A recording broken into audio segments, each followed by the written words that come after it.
So, hi guys, and welcome back to the channel Deepak Yadav Education. Welcome to the daily Hindu news and editorial analysis of 16th of March 2021. तो guys आज है तारीख 16 मार्च 2021 और है Tuesday. देखेंगे आज का the Hindu complete newspaper. The Hindu complete newspaper को एनालाइज करेंगे, बट लेक्चर में आगे बढ़ने से पहले अगर आप लोग को ये कंप्लीट न्यूज़पेपर का पीडीएफ चाहिए तो क्या करना है, सबसे पहले तो डाउनलोड करना है टेलीग्राम और फिर जाकर सर्च बॉक्स में टाइप करना है Deepak Yadav education. As you can see आप लोग को ये चैनल मिल जाएगा, इस पर क्लिक करना और इसको जाकर ज्वाइन कर लेना। देखो, अगर आप लोग को इस तरीके से ये चैनल नहीं मिलता है तो नीचे डिस्क्रिप्शन बॉक्स में आप सभी लोगों को टेलीग्राम का लिंक दे रखा है। तो वो जो लिंक है वो इस चैनल का लिंक है। जैसे ही आप उस पर क्लिक करोगे ऑटोमेटिकली ये चैनल ओपन हो जाएगा, इसको जाकर ज्वाइन कर लेना। ज्वाइन करने से फ़ायदा क्या होगा, यहाँ पे आपको डेली द हिंदू न्यूज़पेपर मिलता है, डेली करंट अफेयर के वीडियो का पीडीएफ, बहुत सारे डिजिटल नोट्स और ये सारी चीज़ें मिलती हैं बिल्कुल फ्री में। तो जाकर इसको ज़रूर ज्वाइन करना। नाउ आगे बढ़ते हैं, और आगे बढ़ने से पहले हमेशा की तरह हम लोग अपने लेक्चर को एक मैप के क्वेश्चन के साथ स्टार्ट करेंगे। तो आज आप लोगों को मैप में जाकर देखना है मोज़म्बिक को। ये मोज़म्बिक कहाँ पर है, अगर हम बात करें इंडिया के कंपैरिजन में कहाँ पर ये लोकेटेड है, अच्छे से मैप में देखना। कंट्री कहाँ पर है, कौन सी साइड पर पड़ती है, क्या इसकी लोकेशन है, क्या करेंसी यूज़ हो रही है, ये सारी चीज़ें मैप में अच्छे से देखने के बाद आकर नीचे कमेंट सेक्शन में टाइप करना, क्योंकि ये बहुत इंपॉर्टेंट लोकेशन है। क्योंकि अभी हमने मेड इन इंडिया लोकोमोटिव्स को सेंड किया है, मतलब इंजन्स को सेंड किया है मोज़म्बिक में। ठीक है, तो आपको यहाँ पर ये चीज़ों के ऊपर फोकस करना है। नाउ बढ़ते हैं आगे। आज का सबसे पहला आर्टिकल ये वाला है, और सबसे पहला आर्टिकल जो है बात करता है आईआईएम्स हो गए, जैसे कि इंडियन इंस्टीट्यूट ऑफ मैनेजमेंट हो गए, और भी बहुत सारे सेंट्रल यूनिवर्सिटीज़ हो गई। तो आज के टाइम पर देखें तो यहाँ पर जो फैकल्टीज़ की वैकेंसी है वो अनफिल्ड है। यहाँ पर फैकल्टीज़ अभी आप कह सकते हो वैकेंसी तो हैं लेकिन हायर नहीं करे गए। ओवर 60% आप देखोगे 60% तक ओबीसी और एससी की जो पोस्ट है वो वैकेंट पड़ी हुई हैं इनके अंदर। जो फैकल्टीज़ की पोजीशंस खाली पड़ी हुई हैं लेकिन अभी तक हायर नहीं करा गया है। तो अब ये होश कैसे आया इन लोगों को, यहाँ पे आप देखोगे होश कैसे आया है कि हुआ क्या है। 3 कांग्रेस एमपीज़ ने क्या करा, क्वेश्चन दिया। क्वेश्चन करा किससे, जो हमारे एजुकेशन मिनिस्टर हैं रमेश पोखरियाल निशंक साहब से। अब यहाँ पे इनसे क्वेश्चन करा तो उसके बाद इन्होंने यहाँ पर ये लोकसभा को ये सारी बातें बताई हैं। तब उसके बाद यहाँ पर ये सारी चीज़ें बाहर आई है और यहाँ पे पता चल रहा है कि more than half of the faculty positions जो हैं वो रिजर्व करी गई हैं ओबीसी के लिए central institution of higher education में, लेकिन वो सब वैकेंट हैं, अभी तक उनको फिल नहीं किया गया है, वो सब अनफिल्ड हैं। ठीक है, अगर हम बात करें एससी के लिए भी यहाँ पे जो भी रिजर्व कैटेगरीज हैं उनके लिए वैकेंसीज वगैरह देखने को मिलती हैं, रिजर्व्ड होती हैं, वो सब वैकेंसीज अभी भी अनफिल्ड हैं। ठीक है, तो आप देख सकते हो यहाँ पर इतना आर्टिकल ये बताया गया है। ओके, अगर ये चीज़ें बाहर नहीं आती तो फिर अभी तक तो ऐसी चीज़ें चलती रहती। ठीक है, कभी इनके ऊपर स्टेप ही नहीं उठाया जाएगा। नाउ आगे बढ़ते हैं, उसके बाद नेक्स्ट आर्टिकल की तरफ। यहाँ पे आता है सेकंड आर्टिकल। बात करते हैं हम लोग यहाँ पर लेफ्टिनेंट गवर्नर की। ठीक है, लेफ्टिनेंट गवर्नर की कुछ पावर्स के बारे में बात करेंगे। प्लस हुआ क्या है, एक बिल यहाँ पे जारी करा गया है जो हमारे मिनिस्ट्री ऑफ होम अफेयर्स हैं, इन्होंने बिल दिया लोकसभा के अंदर मंडे में, यानी कल के दिन। और यहाँ पे बताया इनके द्वारा बताया गया जो national capital territory of Delhi है, ठीक है, यानी कि दिल्ली है, वहाँ की जो गवर्नमेंट है, वहाँ की गवर्नमेंट का मतलब ये होता है लेफ्टिनेंट गवर्नमेंट ऑफ दिल्ली। आप देख पाओगे यहाँ पे एग्जैक्टली यही बोला गया है।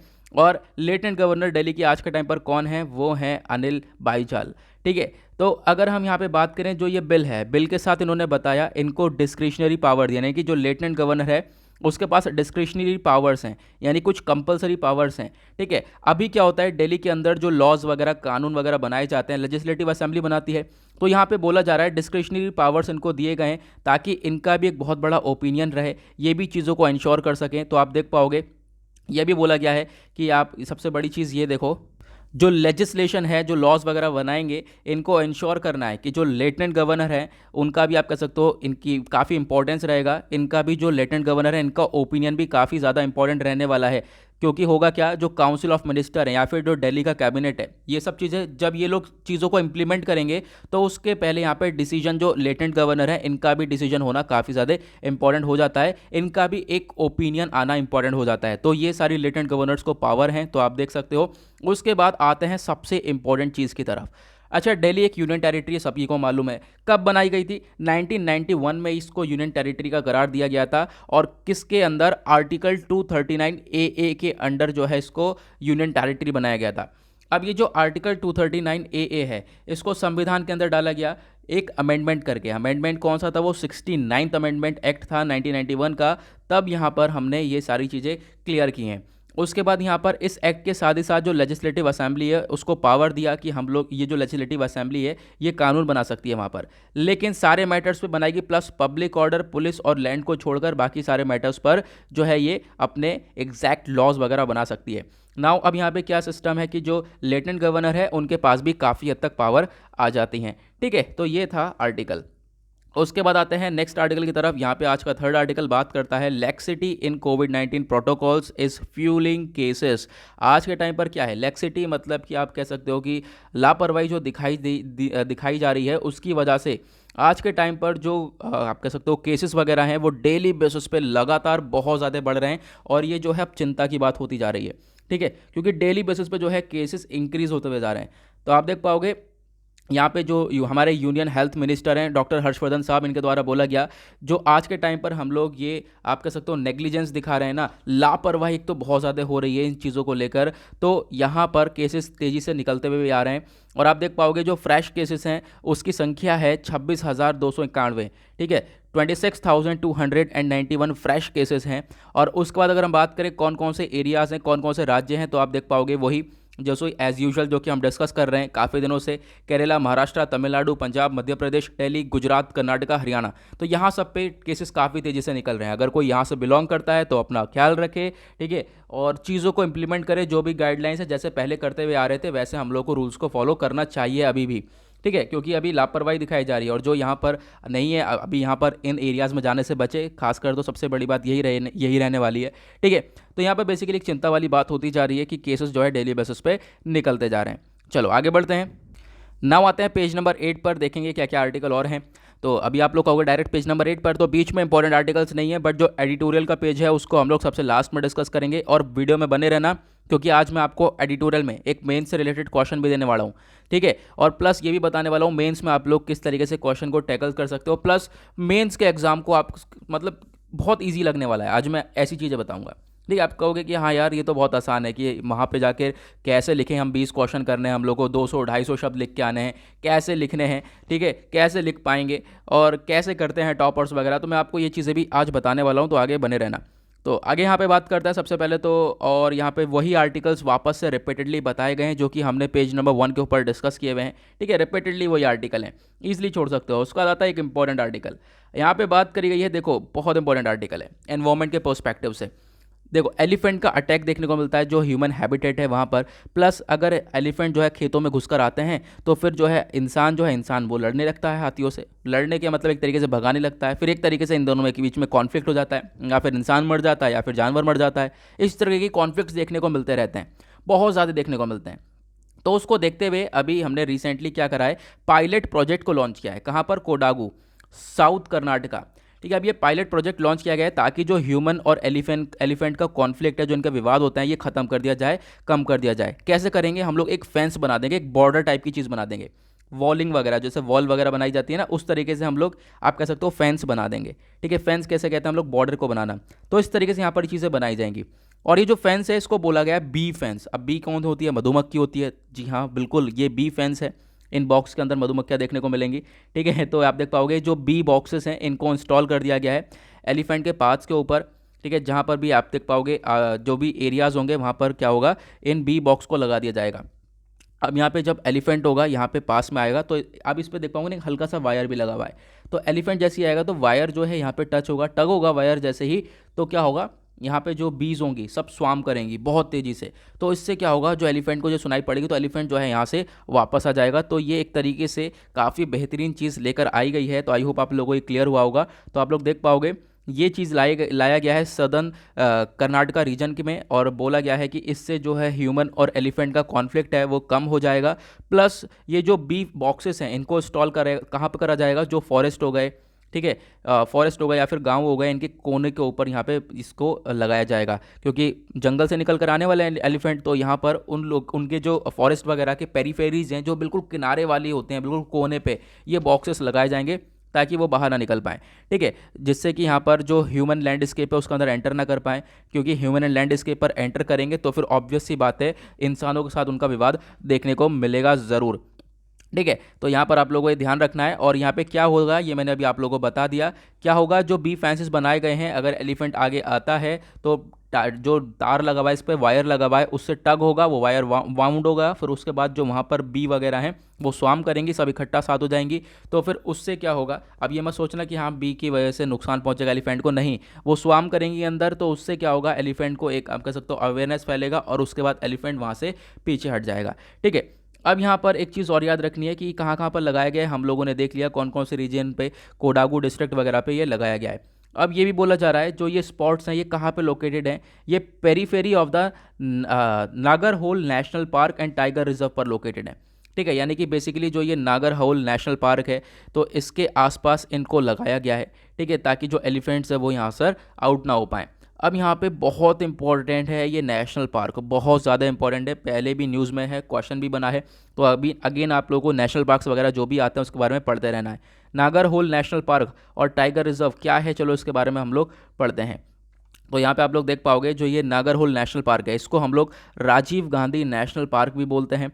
प्लस उसके बाद आप देख पाओगे इसको एस्टेब्लिश किया गया था as a wildlife sanctuary 1955 में, इसको एस्टेब्लिश करा गया, लेकिन उसके बाद इसको नेशनल पार्क बना दिया गया 1988 में, ठीक है। फिर उसके बाद इसको डिक्लेयर कर दिया गया 37th टाइगर रिजर्व डिक्लेयर कर दिया गया। और अब बताओ यार, अब ये चीज़ बताओ कि इंडिया के अंदर अभी कितने टाइगर रिजर्व्स हैं, ठीक है। उसके बाद यहाँ पे आप देख पाओगे ये इसके बारे में क्या क्या बताया गया, जो नागर होल रिवर है वो इस नेशनल पार्क से निकलती है, आपको ध्यान रखना है, नागर होल रिवर यहाँ से निकलती है, फिर उसके बाद जो काबिनी रिवर को ज्वाइन करती है आगे जाकर, ठीक है। और यहाँ पे क्या क्या फूल, अगर हम बात करें फूल पौधों में या फिर जानवरों में कौन कौन से यहाँ पर जानवर या फिर प्लस प्लांट्स वगैरह मिलते हैं, तो आप देख पाओगे यहाँ का सबसे पहली बात एनवायरमेंट, मोस्ट डेसिडियस फॉरेस्ट है, आप देख पाओगे टीक के पेड़ बहुत मिलते हैं, रोजवुड भी यहाँ पर देखने को ज़्यादातर मिलता है, प्लस एशियन एलिफेंट्स यहाँ पे देखने को मिलते हैं। अगर हम फौना की बात करें तो elephants, cheetah, mouse, deer, gaur, stripe necked and ruddy mongooses, grey langur, तो ये सारी जो चीज़ें हैं, लेपर्ड टाइगर हो गया, बियर हो गया, वाइल्ड डॉग हो गए, ये सब जो है जानवर देखने को मिलते हैं इस नागरहोल नेशनल पार्क में। तो आई होप आप लोगों को ये नेशनल पार्क के बारे में भी क्लियर हो गया होगा। आगे बढ़ते हैं नेक्स्ट पेज नंबर 9 की तरफ। बात करी गई है सेंटर जो है हमारी सरकार है उसने बोला है कि वो एक्सपेंड करेगा एयर बबल पैक्ट को कंट्रीज़ के साथ, मतलब अभी हमारा एयर बबल पैक्ट काफ़ी कम कंट्रीज़ के साथ है, उसको हम लोग एक्सपेंड करने वाले हैं।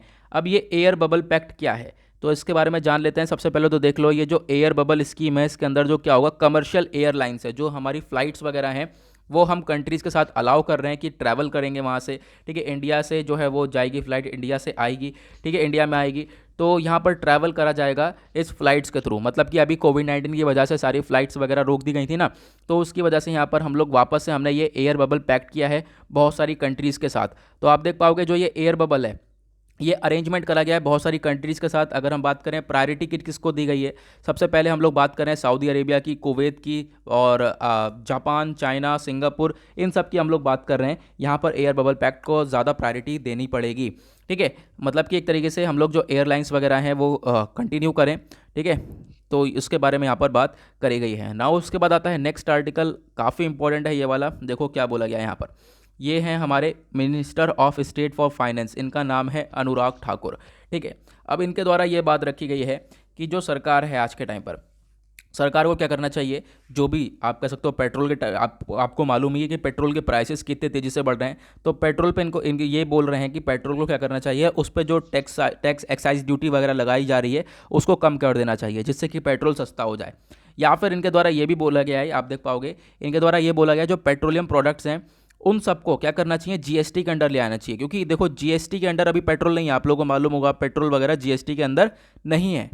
क्यों नहीं है, क्योंकि यहाँ पर अगर हम बात करें जीएसटी का तो स्पेसिफिक टैक्स देना पड़ेगा, प्लस जो है यहाँ पे फ़ायदा भी होगा इससे। प्लस यहाँ पे अभी सरकार इसको जीएसटी के अंदर नहीं डाली, आप देख पाओगे जो लिकर होती है, शराब होती है, उसको भी जीएसटी के अंदर नहीं डाला गया है, ठीक है। क्यों, क्योंकि इससे सरकार काफ़ी पैसा भी कमा लेती है। तो इसको जीएसटी के अंदर नहीं डाला गया। तो आप देख पाओगे लॉकडाउन वगैरह में शराब की दुकानें सबसे पहले खुली थी, ठीक है, तो शराब की दुकान से ही सबसे पहले इकोनॉमी को बचाया गया है ना। तो यहाँ पर आप देख पाओगे ऐसी ऐसी सिचुएशन है, तो ये इनको जीएसटी के अंदर नहीं डाला गया क्योंकि इनसे पैसा ज़्यादा कमा लेती है सरकार। तो यहाँ पर अगर जीएसटी के अंदर डाल देंगे तो काफ़ी हद तक रेवेन्यू भी कम हो जाएगा। तो यहाँ पे इनके द्वारा बोला गया है कि जीएसटी के अंदर ले आना चाहिए ताकि जो पेट्रोल के प्राइसेस भी गिर जाएं। लेकिन उसके बाद जो हमारी फाइनेंस मिनिस्टर हैं निर्मला सीतारमण, इनके द्वारा बोला गया है नहीं, अभी कोई ज़रूरत नहीं है पेट्रोल डीजल को जीएसटी के अंदर लाने की। तो यहाँ पे आप देख पाओगे इनके द्वारा ये स्टेटमेंट दिया गया है कि कोई अभी ज़रूरत नहीं है, ठीक है। और दूसरी बात आप लोग देख पाओगे इनके द्वारा एक और स्टेटमेंट दी गई है, बोला यह गया है कि पेट्रोल के प्राइसेस यही नहीं, पेट्रोल के प्राइसेस विदेश में भी जो क्या कह रहे हैं हम लोग जहाँ से इंपोर्ट करते हैं वहाँ पर भी बढ़ रहे हैं, उसकी वजह से भी पेट्रोल के प्राइसेस बढ़ते हुए नजर आ रहे हैं यहाँ पर, ठीक है। तो आप लोग देख पाओगे ये बात रखी गई है। तो आई होप आप लोगों को क्लियर हो गया होगा क्या यहाँ पे एग्जैक्टली चल रहा है। कोई कह रहा है इसको जीएसटी के अंदर ले आया जाए, पेट्रोल के प्राइसेस कम करे जाए, और दूसरा जो कह रही हैं कि यहाँ पर अभी कोई ज़रूरत नहीं है इसको जीएसटी के अंदर लाने की, ओके, वरना रेवेन्यू ज़रूर कम हो जाएगा, ठीक है, सरकार का। नाउ पेज नंबर 10 की तरफ आते हैं। यहाँ पे आप देख पाओगे कुछ आर्टिकल हैं जो कि आपके पॉलिटिक्स रिलेटेड आर्टिकल है, पॉलिटिकल पार्टी रिलेटेड आर्टिकल है, आपको वहाँ पे नहीं पढ़ने। और उसके बाद आते हैं नेक्स्ट आर्टिकल की तरफ, जिसके बेसिस पे हमने आज का अपना थंबनेल भी बनाया है। बात करी गई है इंडिया के जो इंडिया जो पहले इक्विपमेंट्स वगैरह आर्म्स वगैरह इंपोर्ट करता था ना, मतलब विदेशों से जो है आपके साथ डिफेंस प्रोडक्ट्स मंगाता था, जैसे कि एयरक्राफ्ट हो गए, ठीक है, लड़ाई वाले जितने भी आपका सकते हो सामान मंगाता था, तो वो सब जो है आज के टाइम पर डाउन पहुंच चुका है। इंपोर्ट हमने बहुत कम कर दिया है, 33% से इंपोर्ट जो है हमारा गिरावट में देखने को मिला है। अच्छा, आज के टाइम पर हम लोग सबसे ज़्यादा जो रशिया से लेते थे, रशिया से हम लोग डिफेंस इक्विपमेंट कब से सबसे ज़्यादा लेते थे, जैसे कि रफाल वगैरह हो गया, ये सब हम लोग, रफाल तो हमने खैर फ्रांस से लिया है, लेकिन और भी बहुत सारे जेट्स वगैरह हो गए जो कि रशिया से लिए हैं, बहुत सारे इक्विपमेंट्स हो गए रशिया से लिए हैं, ठीक है, यूएसए से लेते हैं। तो यहाँ पे बोला गया है इंडिया का जो ये आर्म इंपोर्ट है वो गिर चुका है। अगर हम बात करें 2011-15 में बहुत ज़्यादा हुआ करता था, 2016-20 में भी यहाँ पे अच्छा खासा हुआ करता था, लेकिन अब इसके बाद जो है यहाँ पर ये इंपोर्ट डिक्रीज़ होता हुआ नज़र आ रहा है। लगभग 33% से जो है ये इंपोर्ट गिरा है, ठीक है। तो यहाँ पर बेसिकली ये बात करी गई है। अगर हम बात करें इंपोर्ट हम लोग पहले बहुत करते थे, और यहाँ पर ये कैसे बोला गया है, यहाँ पे मतलब क्या आइडिया है, कैसे हमने ऐसी हवा में बोल दिया क्या? ऐसी हवा में कुछ नहीं बोला है। एक रिपोर्ट आई है सिप्री की, यहाँ पे सिप्री क्या है, Swedish think tank Stockholm International Peace Research Institute. तो इसके द्वारा इस रिपोर्ट में बताया गया है कि इंडिया का इंपोर्ट जो है काफ़ी हद तक कम हो गया है अगर हम बात करें आर्म्स के सेक्टर में, तो ठीक है। और उसके बाद आप देख पाओगे यहाँ पे बोला गया है जो रशिया जो है पहला लार्जेस्ट सप्लायर है। अगर हम बात करें, रशिया हमें सबसे ज़्यादा डिफेंस इक्विपमेंट सप्लाई करता है, और करता था, अब कह सकते हैं क्योंकि अब हमने बहुत कम कर दिया है। और उसके बाद यूएसए आता है सेकंड नंबर पर लार्जेस्ट सप्लायर। उसके बाद जो फ्रांस और इजराइल हैं वो आते हैं थर्ड नंबर पर लार्जेस्ट सप्लायर, ठीक है। तो यहाँ पे आपको ध्यान रखना है, ये लोग भी काफ़ी ज़्यादा हम लोगों को सप्लाई करते थे डिफेंस प्रोडक्ट्स, बट आज के टाइम पर हम लोग काफ़ी हद तक अपनी ही तरफ से हम लोग चीज़ों को डेवलप कर रहे हैं। डीआरडीओ काफ़ी डेवलप हो चुका है, आप देख पाओगे लगभग हम ढेर सारी मिसाइल्स वगैरह डेली बेसिस पे जो है कुछ ना कुछ आर्टिकल्स हम लोग को देखने को मिल जाते हैं। तो हम लोग खुद ही अच्छी तरीके से चीज़ों को डेवलप कर रहे हैं, तो हमने इंपोर्ट भी अभी कम कर दिया है, ओके। उसके बाद आता है नेक्स्ट आर्टिकल, ये भी काफ़ी इंपॉर्टेंट है। बात करी गई है, सुप्रीम कोर्ट ने बोला है ग्रेट इंडियन बस्टर्ड की प्रोटेक्शन के लिए कोई बात बोली गई है। अब ग्रेट इंडियन बस्टर्ड आप देख पाओगे ये जो बर्ड है, ठीक है, आज के टाइम पर ये बर्ड बहुत ही ज़्यादा खतरे में है। ये बहुत हैवी बर्ड होती हैं और बहुत ही ज़्यादा यहाँ पर ये खतरे में भी हैं, ठीक है। अब होता क्या है, यहाँ पर देखो ये घूम रही हैं, अब यहाँ के आसपास के आसपास में पावर लाइन्स होंगी, ठीक है, इलेक्ट्रिक वाली पावर लाइन्स होंगी, बिजली के तार होंगे, ठीक है। तो फिर क्या होता है, उसकी वजह से करंट लग के भी ये ख़त्म हो जाती हैं, मर जाती हैं। तो उसके बाद आप देख पाओगे सुप्रीम कोर्ट ने यहाँ पर बोला है मंडे में कि ये जो क्रिटिकली एंडेंजर्ड यानी कि जो खतरे में पूरी स्पीशी है, बहुत ही ज़्यादा खतरे में है, इसको हमें बचाना पड़ेगा। अगर हमने बचाया नहीं तो ये जल्दी पूरी तरह से ख़त्म हो जाएगी। तो ग्रेट इंडियन बस्टर्ड इनका नाम है। तो आप देख पाओगे इनकी डेथ हो जाती है जब ये कोलाइड करने टकराती हैं पावर लाइन से। तो अब यहाँ पर गुजरात और राजस्थान के अंदर सबसे ज़्यादा देखने को मिलता है। तो बेसिकली यहाँ पर ये बोला गया है जो पावर केबल्स हैं उनको रिप्लेस करा जाए अंडरग्राउंड से, ठीक है, या फिर नीचे अगर केबल्स हैं तो उनको अंडरग्राउंड कर दिया जाए ताकि इनको बचाया जा सके।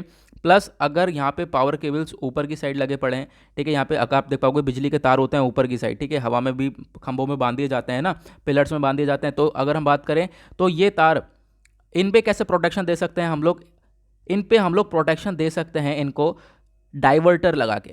अब ये डाइवर्टर क्या होता है, बहुत इंपॉर्टेंट चीज़ है, ठीक है। डाइवर्टर का पिक्चर मैंने सुबह सेंड किया है टेलीग्राम पर, आप देख पाओगे ये हो गया डाइवर्टर, ठीक है। इस तरह का यहाँ पे डाइवर्टर लगाया जाता है, आप देख पाओगे ये वायर हो गया, इलेक्ट्रिक वायर हो गया। यहाँ पे जो कोई भी बर्ड वगैरह आकर बैठती है, ठीक है, तो यहाँ पे अगर डाइवर्टर लग जाएगा तो वो नहीं बैठ पाएगी। क्यों? अभी मैं आपको रीज़न बताता हूँ कैसे नहीं बैठ पाएगी। चलो, ये जो डाइवर्टर होता है ना, ये बहुत ही ज़्यादा चमकीला होता है, ये चमकता रहता है काफ़ी तेज़ी से। अब ये जब चमकेगा, आप समझो यहाँ पर ये तार है, इस पर डाइवर्टर टंगा हुआ है, ये जो बर्ड है ये आ रही है इधर, ठीक है। अब यहाँ पर ये जो डाइवर्टर है ये पूरी तरह से बहुत तेज़ी से चमकता है, हवा चलती है, घूमता रहता है, बहुत तेज़ी से चमकता है। इसकी आंखों में रोशनी पड़ेगी, डाइवर्ट हो जाएगी, मतलब डाइवर्ट मतलब ध्यान भटक जाना, इधर से ये भटक जाएगी, इस पे आके बैठ नहीं पाएगी, ठीक है। तो इस तरीके की यहाँ पे सिचुएशन देखने को मिलती है। ये है एक डाइवर्टर जिससे हम लोग बचा सकते हैं इन बर्ड को। ओके, नाउ आते हैं पेज नंबर 11 की तरफ। आप लोग यहाँ पर देख पाओगे ये पेज नंबर 11 और 12 पूरा एडवर्टीजमेंट भरा पेज है, हमारे काम का नहीं है। पेज नंबर 13 पे आएंगे, दैट इज वर्ल्ड सेक्शन, देखेंगे दुनियादारी में क्या चल रहा है। सबसे पहला आर्टिकल आप देख पाओगे, बात करी गई है, पहले तो मैंने आपको इसके बारे में पढ़ा दिया था। श्रीलंका के अंदर अभी हाल ही में बुरखे को बैन कर दिया गया है। तो पाकिस्तान अपनी यहाँ पर आप कह सकते हो मुद्दा उठा रहा है इस चीज़ को लेकर, कि चिंता दिखा रहा है, एक तरीके से क्रिटिसाइज कर रहा है कि ऐसा नहीं करना चाहिए था किसी रिलीजन को लेकर, और यहाँ पे श्रीलंका गलत है, इस तरीके से यहाँ पर पाकिस्तान के द्वारा स्टेटमेंट दी गई है। और उसके बाद नेक्स्ट आर्टिकल आप देख पाओगे, हालांकि इसको हमने काफ़ी बार डिस्कस कर रखा है। बात क्या चली आ रही है, जो श्रीलंका के अंदर अभी आप लोगों को मालूम है, श्रीलंका ने हमें ऑफर किया है कि इंडिया और जापान मिलकर वेस्ट कोस्ट टर्मिनल, ये जो पोर्ट है, ये प्रोजेक्ट हम लोग डेवलप कर सकते हैं, ठीक है। अब यहाँ पे डेवलप करने की बात करी गई थी, तो इस प्रोजेक्ट को डेवलप करने के लिए जो अडानी पोर्ट है वो कंफर्म कर दिया इन्होंने। अब Adani port confirm role in Colombo terminal project, ये जो टर्मिनल प्रोजेक्ट हम लोग लगा रहे हैं, श्रीलंका के अंदर डेवलप कर रहे हैं, वो कंफर्म कर दिया गया है। और अडानी पोर्ट्स जो हैं वो इन्वेस्टमेंट करने वाले हैं, और आपको मालूम है अडानी साहब बहुत ज़्यादा अमीर आदमी हैं, ठीक है। अंबानी के बाद जो है इंडिया के अंदर अडानी आते हैं, तो यहाँ पर इनके द्वारा इन्वेस्टमेंट करी जाने वाली है, ठीक है। प्लस यहाँ पे इंडिया और जापान मिलकर स्पोर्ट्स को डेवलप करने वाले हैं, आपको ध्यान रखना है। और उसके बाद नेक्स्ट आर्टिकल आप यहाँ पे देख पाओगे, मैंने यहाँ पर इसको हाईलाइट नहीं किया है। बोला ये जा रहा है जो यूएस के सेक्रेटरी हैं, आप कह सकते हो क्या नाम है उनका, एंटोनी ब्लिंकन, साथ ही साथ जो नेशनल सिक्योरिटी एडवाइज़र हैं जेक सुलिवान, और उसके बाद जो चाइनीज़ के काउंटर पार्ट हैं, इनके आपस के बीच में मीटिंग होने वाली है, ठीक है। तो मीटिंग होगी तो देखेंगे, पता नहीं क्या क्या बातचीत होने वाली है। पेज नंबर 14 की तरफ आएंगे, दैट इज बिजनेस सेक्शन। यहाँ पे देखेंगे इकोनॉमी से रिलेटेड कौन कौन से आर्टिकल हैं। सबसे पहले बोला जा रहा है जो शेयर बाजार है, स्टॉक है, वो गिरता हुआ नजर आ रहा है, स्लिप हो रहा है। क्यों? क्योंकि बहुत सारी जगह पर कोविड-19 के केसेस बढ़ते हुए नजर आ रहे हैं, लगातार राइज हो रहे हैं, तो स्टॉक भी स्लिप हो रहा है, यहाँ पर ये बताया गया है, ठीक है। आप देख पाओगे जो नेशनल स्टॉक एक्सचेंज है एनएसई, ठीक है, एनएसई जो कि हम लोग निफ्टी 50 इंडेक्स बोलते हैं, वो थोड़ा सा डाउन पहुंच चुका है। आप लोगों को मालूम होना चाहिए, एनएसई होता है और एक बीएसई होता है। एनएसई होता है नेशनल स्टॉक एक्सचेंज, बीएसई होता है बॉम्बे स्टॉक एक्सचेंज, ठीक है। एक सेंसेक्स होता है और एक निफ्टी होता है। सेंसेक्स में वो आती हैं टॉप 30 कंपनीज ऑफ बीएसई, यानी कि शुरू की एकदम टॉप 30 कंपनीज जो होती हैं बॉम्बे स्टॉक एक्सचेंज की, उनके बेसिस पर जज करके हम लोग जज करते हैं इस स्टॉक मार्केट को। उसी तरीके से निफ्टी 50 के अंदर होता है, ये निफ्टी 50 के अंदर आती हैं टॉप 50 कंपनीज। इसको हम लोग देखते हुए देखते हैं शेयर मार्केट की क्या हालत चल रही है। ओके, चलो अब चलते हैं अपने एडिटोरियल सेक्शन की तरफ। नाउ आज जो एडिटोरियल हैं वो बहुत ही कम है हमारे लिए काम के लिए, ज़्यादातर तो इलेक्शन से रिलेटेड, अभी आप लोगों को मालूम है इलेक्शन आने वाले हैं, तो उससे रिलेटेड काफ़ी सारे एडिटोरियल्स हैं, तो ये हैं यहाँ पे, ये एडिटोरियल्स हमारे काम के नहीं है, नेक्स्ट पेज वाले काम के हैं, नेक्स्ट पेज वाले तीनों के तीनों काम के हैं। तो यहाँ पर क्या क्या बात करी गई है, पहले तो मैं आपको बताना चाहूँगा, आपके लिए भी एक क्वेश्चन है, तो वो क्या क्वेश्चन है वो मैं यहाँ से बनेगा। पोक्सो के बारे में आप लोगों को बताना है, ठीक है। पोक्सो एक्ट क्या है, मैं पहले भी पढ़ा चुका हूँ, ये पोक्सो एक्ट क्या है, खैर मैं आप बता देता हूँ। Protection of children from sexual offences इसका नाम है, यानी कि बच्चों को प्रोटेक्ट करा जाता है कि उसके खिलाफ यहाँ पे आप कह सकते हो सेक्सुअल ऑफेंस ना क्रिएट हो, ठीक है। तो यहाँ पे आपको इसके बारे में बताना है। अब मैं आपको मेंस से टैकल करने की एक चीज़ बताता हूँ। देखो, कोई भी पर्टिकुलर टॉपिक है, मान लो आपको मेंस में यहाँ पे तैयार करनी है, मेंस का एग्जामिनेशन है, मेंस में आपको 20 क्वेश्चन आने हैं, 200-250 मार्क्स के क्वेश्चन है, तो आपको क्या करना है, आपको 200-250 शब्द में आपको आंसर लिखना है, ठीक है। तो 200-250 शब्द आप लोगों को तैयार करके चलने पड़ेंगे स्टार्टिंग से ही। कैसे? अब देखो, ये जो न्यूज़ में चीज़ें हैं वही चीज़ पूछी जाने वाली है। मान लो आईटी रूल है, इंफॉर्मेशन टेक्नोलॉजी, अभी जो रूल आया है 2021 का, तो इसको आप लोगों को प्रिपेयर करना पड़ेगा। आर्टिकल तो 200 एडिटोरियल आएंगे भाई, आने वाले टाइम पे इसमें 200 एडिटोरियल देखने को मिलेंगे। क्या 200 के 200 पढ़ोगे, 200 के ओपिनियन लोगे क्या? तो ऐसा नहीं है, आपको ये एडिटोरियल एक ही पर्टिकुलर स्पेसिफिक टॉपिक पर तैयार कर लो। अब इसके इर्द गिर्द देख लो क्या है, इस पहले आपको आईटी रूल के बारे में पढ़ लो अच्छी तरीके से, क्या इसके फैक्ट्स हैं वो देख लो, ठीक है, क्या इसके प्रोज हैं, क्या फ़ायदे हैं, क्या कौन से हैं, प्लस कंक्लूजन क्या है। बस इतना तैयार करके आपको 200 शब्द 250 शब्द पहले से तैयार करके रख के चलना है भाई, पहले से तैयार करके रख के चलना है। कोई सा भी टॉपिक हो, हर किसी टॉपिक के 200 से 250 शब्द तैयार करके चलो, और बाकी ये एडिटोरियल्स तो 200-200 बार रिपीट होते हैं, ये हमारे लिए नहीं बनाए, पूरे आप कह सकते हो सभी के लिए एडिटोरियल्स लिखे जाते हैं, ऐसा नहीं है कि हमारे एस्पिरेंट्स के लिए लिखे जाते हैं।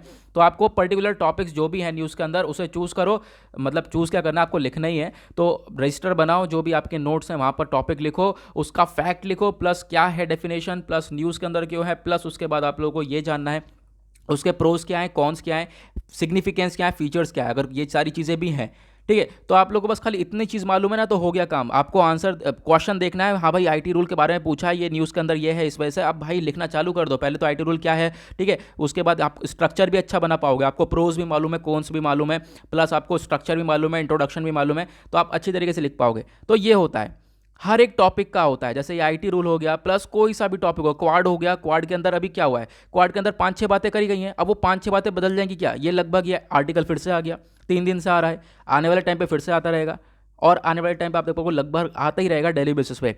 तो क्या बार बार इसको पढ़ोगे, तो काम का नहीं है भाई। क्वाड के बारे में आप पढ़ लो अच्छी तरीके से, क्या क्या बातचीत करी गई है, और फिर उसके ऊपर उन्हीं चीज़ के ऊपर फोकस करो, और वैसे ही रिवीजन होता है। फिर उसके बाद आप वही चीज़ रिवाइज करोगे एडिटोरियल में, तो आपको फिर किसी का नया ओपिनियन आ जाएगा, फिर किसी का नया ओपिनियन आ जाएगा, कब तक कन्फ्यूज हो गए, ठीक है। तो मेंस का ये होता है टफ फंडा, आप लोगों को ध्यान रखना है कि टॉपिक पढ़ रहे हो तो उसके सारे एस्पेक्ट्स लिख लो, जो भी न्यूज़ के अंदर आर्टिकल है, ठीक है। नाउ यहाँ पे कवर करते हैं हम लोग, बहुत हो गई बातें। पहले तो आपको पोक्सो एक्ट के बारे में इसी वजह से तैयार करना है, इसी वजह से यहाँ पर मैंने ये पोक्सो एक्ट दिया है। तो पोक्सो एक्ट को अच्छी तरीके से तैयार करना है, क्या है इसके प्रोज कॉन्स, प्लस आप लोगों को अच्छी तरीके से इसका स्ट्रक्चर तैयार करना है। फिर उसके बाद नीचे कमेंट सेक्शन में कोशिश करना है एक बार इसको लिखने की, ठीक है। नौ आगे बढ़ते हैं, नेक्स्ट आर्टिकल हम लोग सबसे पहले डिस्कस करेंगे क्वाड के बारे में। तो अभी जल्दी से हम लोग रिव्यू लेने वाले हैं, क्योंकि हम लोग डिस्कस कर चुके हैं। तो क्वाड की अभी मालूम है आप लोगों को, हाल ही में समिट हुई थी, और क्वाड के अंदर 4 कंट्रीज आती हैं बेसिकली। ये 4 कंट्री का ग्रुप है। किस किस का ग्रुप है, इसमें यूएसए आता है, जापान आता है, ऑस्ट्रेलिया और इंडिया। आपस में इनके वर्चुअल समिट हुई है, नॉट फिजिकल, वर्चुअल समिट हुई है, आपस में उन्होंने बातचीत करी गई है। क्या बातचीत करी है, तो सबसे पहले हम लोग देखेंगे इन दोनों के द्वारा, इन चारों के द्वारा बात करी गई है वैक्सीनेशन को लेकर, कि आपस में मिलकर ये लोग वैक्सीनेशन के ऊपर काम करेंगे इक्वली। बहुत सारी कंट्रीज जो कि गरीब कंट्रीज है उनको वैक्सीन प्रोवाइड करवाएंगे। साथ ही साथ इंडिया के पास बहुत ज़्यादा पावर है कि वो वैक्सीन को मैन्युफैक्चर कर सकता है। तो जापान, यूएसए और ऑस्ट्रेलिया मिलकर पैसा प्रोवाइड करवाएंगे, ताकि जो इंडिया है वो मैन्युफैक्चर कर पाए इन वैक्सीन को। प्लस इंडिया के पास अपना एक खुद का एक वैक्सीन मैत्री इनिशिएटिव है। इसके अंदर क्या होगा कि इंडिया जो है अपने आसपास के पड़ोसी देशों को जो है ये वैक्सीन प्रोवाइड करवाता है, और यहाँ पर इंडिया ने काफ़ी हद तक कंट्रीज़ को प्रोवाइड भी करवाई है। तो ये इंडिया के इस प्रोजेक्ट को अप्रिशिएट करा गया है। उसके बाद चाइना को लेकर चर्चा करी गई है। चाइना आज के टाइम पर काफ़ी ज़्यादा एग्रेशन दिखाता है, खासकर अगर हम बात करें इंडिया के साथ जो लाइन ऑफ एक्चुअल कंट्रोल है वहाँ पर बहुत सारा एग्रेशन देखने को मिल रहा था। इंडिया के साथ लगभग 1 साल से स्टैंड ऑफ चल रहा था। प्लस चाइना की अगर हम बात करें तो इंडिया के साथ ही विवाद नहीं है, बहुत सारी कंट्रीज़ है जिनके साथ विवाद रहते हैं। हांगकांग हो गया, सिंजैंग हो गया, सिंजैंग के अंदर आप लोगों को मालूम होगा उइगर मुस्लिम्स को बहुत बुरी तरीके से ट्रीट करता है ये चाइना, ठीक है। ताइवान की कोशिश करता है कि हमेशा मैं इसकी जगह को कब्जा लूँ। ऑस्ट्रेलिया के साथ हमेशा विवाद रहते हैं, ठीक है। तो चाइना का ऐसा नहीं है कि इंडिया के साथ ही है, तो बहुत सारी जगह के साथ है। तो इसको टैकल करने के लिए यहाँ पे बातचीत करी गई है क्वाड के अंदर। प्लस उसके बाद चाइना का आज के टाइम पर साइबर अटैक देखने को मिलता है बहुत ज़्यादा, ठीक है। इंडिया, जापान, ऑस्ट्रेलिया यहाँ पर डिस्कस कर चुके हैं इस चीज़ को लेकर कि किस तरीके से हम लोग चाइना के साइबर अटैक को टैकल कर सकते हैं। आप देख पाओगे हाल ही में इंडिया के ऊपर भी जो है चाइना ने साइबर अटैक किया था, ठीक है। मुंबई के अंदर साल 2020 में अक्टूबर में एक साइबर अटैक हुआ था, ठीक है। वहाँ पे जो है चाइना के अंदर एक टीम है रेड इको नाम करके, उसके द्वारा ये करा गया था। ओके, नाउ यहाँ पे बातचीत ये करी जा रही है। फिर उसके बाद ये भी बोला गया है जो इंडो पैसिफिक रीजन है, इंडो पैसिफिक रीजन के अंदर कैसे शांति बनाई जा सकती है, स्टेबिलिटी बनाई जा सकती है, ठीक है। इसके ऊपर भी ये कंट्रीज काम करेंगी, क्योंकि जो इंडो पैसिफिक रीजन है वहाँ पर भी चाइना कोशिश करता है चीज़ों के ऊपर कब्जा करने की, जो कि आसपास की कंट्रीज़ हैं कोशिश करता है कि वहाँ पर आप कह सकते हो अपना दबदबा बनाने की, लेकिन यहाँ पे क्वाड कंट्रीज ये काम नहीं करने देंगी। प्लस यहाँ पे और 2 बातें और करी गई हैं, क्लाइमेट चेंज को लेकर बातचीत करी गई है कि क्लाइमेट चेंज से कैसे टैकल करा जाएगा, जो कंट्रीज आज के टाइम पे पॉल्यूशन कर रही हैं वो कैसे रोका जाएगा, ठीक है। उसके बाद इनके द्वारा ये बातचीत करी गई है कि आपस में ये लोग मिलकर टेक्नोलॉजी को लेकर काम करेंगे, टेक्नोलॉजी से लेकर यहाँ पे अप्रिशिएट करने वाले हैं और अपनी आगे फील्ड में बढ़ेंगे टेक्नोलॉजी सेक्टर को लेकर, ठीक है। तो यहाँ पर ये कुछ बातचीत थी क्वाड समिट के अंदर, आई होप आप लोगों को क्लियर हो गया होगा। नाउ उसके बाद आता है नेक्स्ट आर्टिकल, यहाँ पर बात करता है global leader in the post COVID era. कोविड-19 के बाद अगर हम बात करें तो इंडिया ने कोविड-19 में बहुत अच्छे से लड़ाई करी है। अगर हम बात करें कोविड-19 से, और उसके अंदर भी कोविड-19 चलते समय भी काफ़ी अच्छे से ग्रो किया है। तो यहाँ पर बेसिकली ऑथर ने काफ़ी हद तक तारीफ करी है हमारे प्राइम मिनिस्टर की। सबसे पहले अगर हम बात करें, इंडिया हमेशा से बढ़िया करते हुए आया है। पहले पोलियो को काफ़ी बढ़िया तरीके से टैकल करा है। लास्ट पोलियो केस हम लोगों को जनवरी 2011 में देखने को मिला था, उसके बाद से आज तक पोलियो नहीं देखने को मिला है। इंडिया को पोलियो फ्री डिक्लेयर कर दिया गया था 2014 में, बहुत इंपॉर्टेंट चीज़ है। उसके बाद जो भारत सरकार है, अगर हम बात करें तो ये लोग नेशनल वैक्सीनेशन डे मनाते हैं 16 मार्च को, तो उसी के बेसिस पे यहाँ पर ये बातचीत करी गई है कोविड-19 के बारे में। तो आज के टाइम पर देखें तो बीच में कोविड-19 आया, कोरोना वायरस से काफ़ी अच्छी तरीके से हम लोगों ने लड़ने की कोशिश करी है। हमारे प्राइम मिनिस्टर ने क्या करा, आत्मनिर्भर भारत का इनिशिएटिव लेकर आए, जो कि बहुत यहाँ पर तारीफ करी गई है आत्मनिर्भर भारत की। तो आत्मनिर्भर भारत से हम लोग को काफ़ी हद तक फ़ायदा मिला है। प्लस प्राइम मिनिस्टर के साथ साथ हमारे हेल्थ मिनिस्टर को भी अप्रिशिएट करा गया है, इन्होंने भी काफ़ी बढ़िया स्टेप उठाया। जो डॉक्टर हर्षवर्धन साहब हैं, इन्होंने बहुत अच्छी तरीके से काम किया है इस कोविड-19 से लड़ने के लिए। तो आज के टाइम पर हम लगभग पोस्ट कोविड एरा में ही है, यानी कि कोविड-19 खत्म हो ही चुका है लगभग। लेकिन अगर हम बात करें तो बहुत सारे आर्टिकल्स के अंदर आ रहा है कि लगभग केसेस जो हैं फिर से बढ़ते हुए नजर आ रहे हैं। तो यहाँ पर बोला यह जा रहा है जो प्राइम मिनिस्टर है उन्होंने काफ़ी अच्छी तरीके से इन चैलेंजेस को पास किया है और बहुत बढ़िया तरीके से काम किया है। बीच में इन्होंने आत्मनिर्भर भारत इनिशिएटिव लेकर आए हैं, प्लस ये सबसे बढ़िया स्टेप रहा है इनके द्वारा लाया हुआ, ठीक है। उसके बाद इंडिया ने, आप कह सकते हो, वैक्सीन को डेवलप भी किया है, प्लस इंडिया ने वैक्सीन को मैन्युफैक्चर भी किया है, और प्लस उसके बाद बहुत सारी कंट्रीज़ में जो है इन्होंने सेंड भी किया है, ठीक है। तो आप देख पाओगे ये भी एक बहुत बड़ी बात हो जाती है हमारी कंट्री के लिए। प्लस जो है फिर से अगेन आत्मनिर्भर भारत के बारे में बात करी गई है। इन्होंने, मैंने बोला ना, जो ऑथर हैं इन्होंने बहुत ज़्यादा चर्चा करी है आत्मनिर्भर भारत की, और ऑथर कौन है, वो है रमेश पोखरियाल निशंक, जो कि एजुकेशन मिनिस्टर हैं आज के टाइम पर हमारे, ठीक है। तो इनके द्वारा बोला गया है कि एजुकेशन भी बहुत इंपॉर्टेंट रोल रहा है, सबसे बड़ी बात ये एजुकेशन की। तो जो आज के टाइम पर अगर हम देखें तो इंडिया का जो एजुकेशन है उसकी वजह से भी बहुत ज़्यादा इंपॉर्टेंस मिला है। आप देख पाओगे बोला यही गया है, इंडिया जो है उसने इनिशिएट किया है एजुकेशन रिफॉर्म्स। तो वो कैसे, आप देख पाओगे जो IITs हैं, इंडियन इंस्टीट्यूट ऑफ टेक्नोलॉजी, ये इन लोगों ने क्या क्या नए नए इनोवेशंस लेकर आए हैं। ये लोग लो कॉस्ट पे, यानी बहुत कम पैसों में इन लोगों ने अच्छे वेंटिलेटर बनाए।